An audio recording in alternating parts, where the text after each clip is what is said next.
A few things to talk about. Let's chop it up. You know what I'm saying? How everybody doing on a Monday? Your holiday? I don't celebrate these European holidays. Memorial Day is what today is allegedly supposed to be. When you deal with the Gregorian calendar, that you're gonna have to deal with. But I just want to touch on a few things, a few topics. Interesting. They're talking a lot about this 10 escapees in New Orleans. 2 weeks ago, if y'all under a rock, 2 weeks ago, 10 escapees have, they pretty much broke out of the New Orleans facility, prison facility, and they're only they only have found five, and five is still remaining at large. So I'm gonna play a little clip, and I'm gonna go back and comment on it. Um, here we go. And just moments ago, we learned about another arrest of an accomplice. We'll have more of that tonight at 10. Meanwhile, more than 100 law enforcement officers are searching for the five inmates that are still on the run and now a week out from the jailbreak. Eleanor Tabone did some digging and she shares more on what we learned about these men. Oh, I remember him from a baby. Like any other child, Derek Groves was an innocent, wide-eyed kid with the world ahead of him. He was friends with my son. He taught my son how to ride a bike. But somewhere along the way, that innocence turned to blood. He's accused in 4 killings and convicted on 2 counts of murder and 2 counts of manslaughter. Gail Slack says she helped raise the 27-year-old on Alabo Street in the lower Ninth Ward. I just hope that if they catch him, they don't hurt him. Groves and 4 others are still on the run after breaking out of the Orleans Parish Jail.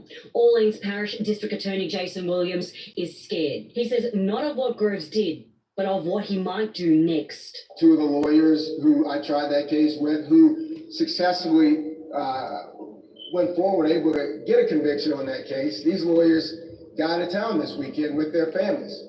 Out of fear of retribution. Antoine Massey doesn't belong on an ankle monitor. Antoine Massey doesn't belong on the first floor of an unsupervised pod. According to documents WWL Louisiana got, investigators say 33-year-old Sterling Williams, a jail maintenance worker, is facing charges after he confessed to helping the inmates escape. The documents say he acted under the orders from escaped inmate Antoine Massey, who allegedly threatened to shank him if he refused, though Williams' attorney denies that account. Matt Dennis with Assured Supervision Accountability Program, or ASAP, an electronic monitoring company, says Massey has been escaping for years, dating back to 2007. In November of 2023, Antoine Massey was ordered into our ankle monitor program, and he was placed on ankle monitor, and 2 very short hours later, he cut his ankle monitor off. Also, among the escapees still on the run is 26-year-old Linton Van Buren. He's accused of second-degree murder. Then there's 31-year-old Leo Tate, wanted on multiple gun and drug charges as well as burglary. The oldest of the group, 42-year-old Jermaine Donald, is awaiting trial for a second-degree murder charge. I asked LSP if the search for the inmates is limited to Louisiana or it's nationwide. They could not confirm whether the search has moved beyond the state, but they did say they're working with all local, state and federal partners and using all available resources to track down the fugitives. Eleanor Tabone, WWL, Louisiana. So yeah, my thing is, they broke out, with the help of some people inside, of course. And then they're trying to anybody who they feel help these people escape anyway. They're trying to prosecute them. They're trying to make sure they get in trouble. But you know, however, I should say, right? What about the chief of police that escaped? Why are they not talking about that? Matter of fact, let me pull that article up. There's a chief of police in Arkansas who escaped, and you don't hear nothing about that. I just had to dig deep because I'm like, I bet you it's another story out there that they're covering up, or they're not really, exposing, like they're exposing these 10 escapees in New Orleans. So basically, in Arkansas, there's a police chief. He escaped from Maxim State Facility, and Why there's no outrage is the question. I'm gonna pull the article up. Breaking news happening at a prison in north central Arkansas, where an inmate who once worked as a police chief in northwest Arkansas has escaped. According to the Department of Corrections, Grant Harden escaped from the prison around 3:30 this afternoon. Here's a look at Harden's most recent mugshot released by the Department of Corrections. He was serving sentences at the prison since 2017 for first-degree murder and rape. This surveillance photo released by the Stone County Sheriff's Office shows Harden during his escape. You can see he appears to be wearing a Department of Corrections uniform. Both the murder and rape he's convicted of happened in Benton County, where Harden also had a history of working in law enforcement and worked as a police chief in Gateway before his arrest. Stone County Sheriff Brandon Long says his department was alerted around 5 p.m. They're assisting the Arkansas Department of Corrections, State Police, and the Izard County Sheriff's Office, which is where the prison is located. Breaking news happening at a Yeah, so like I said, why they not talking about this story? You know what I'm saying? Why is it not national news? You see, it goes back to what I always talk about: selective outrage. There's selective outrage when it comes to certain people. It's almost like they get a pass. Now, mind you, I'm pretty sure they're looking for this guy and all that, but some people helped him, and it probably was some inmates or other police officials that helped this guy escape. But where's the outrage? Where is the national attention? Where is the media coverage of this guy? Selective outrage. Like the same thing when it goes to P. Diddy, which I'm not saying he's innocent at all, but Puff Daddy, which we all know that is he's a wild boy when it comes to intimacy, sexuality. He's in a whole nother level of that, right? When it comes to voyeurism. But you don't hear nothing about Amber Crombie and Fitch CEO, or you don't hear about Vince McMahon and the allegations that he had, or you got Skip Bayless, used to be a sports commentator on the First Take show. Why don't you hear nothing about these guys?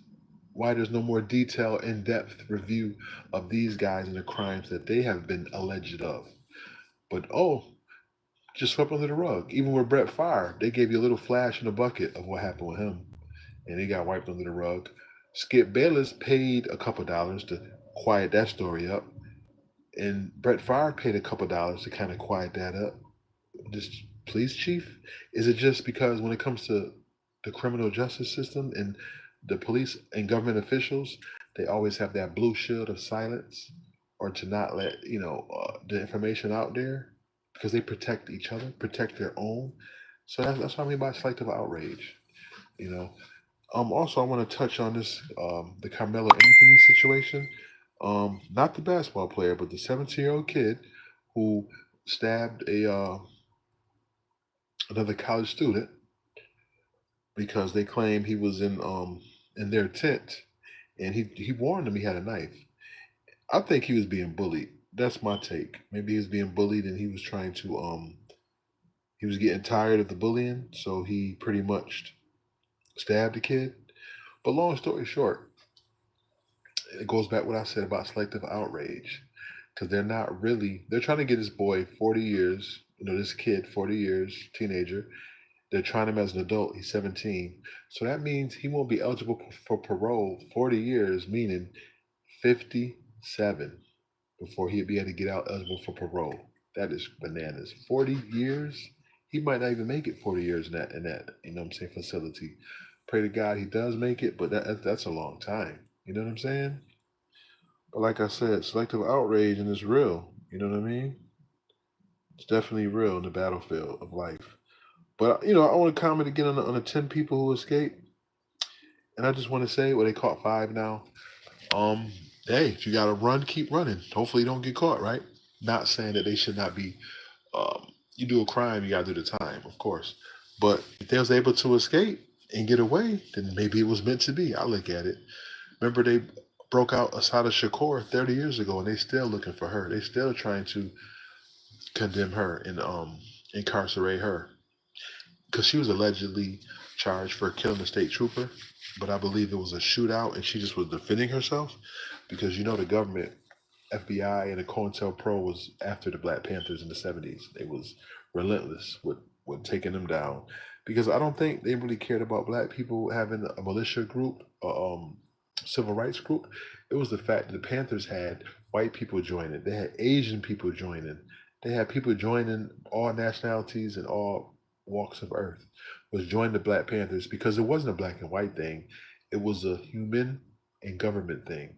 The government was discriminating on people. The government was, you know what I'm saying, being prejudiced to individuals, and people got tired of it.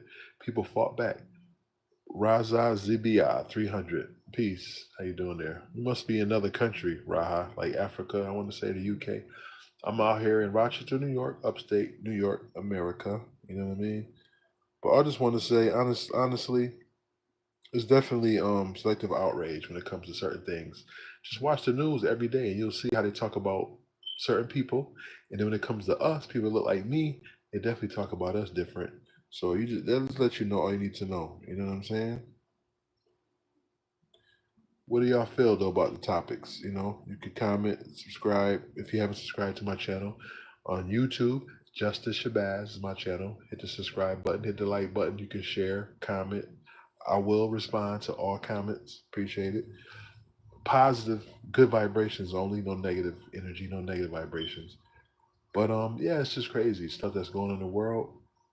Had to come live and just touch on these topics and let y'all people know what's going on if you don't know what's going on.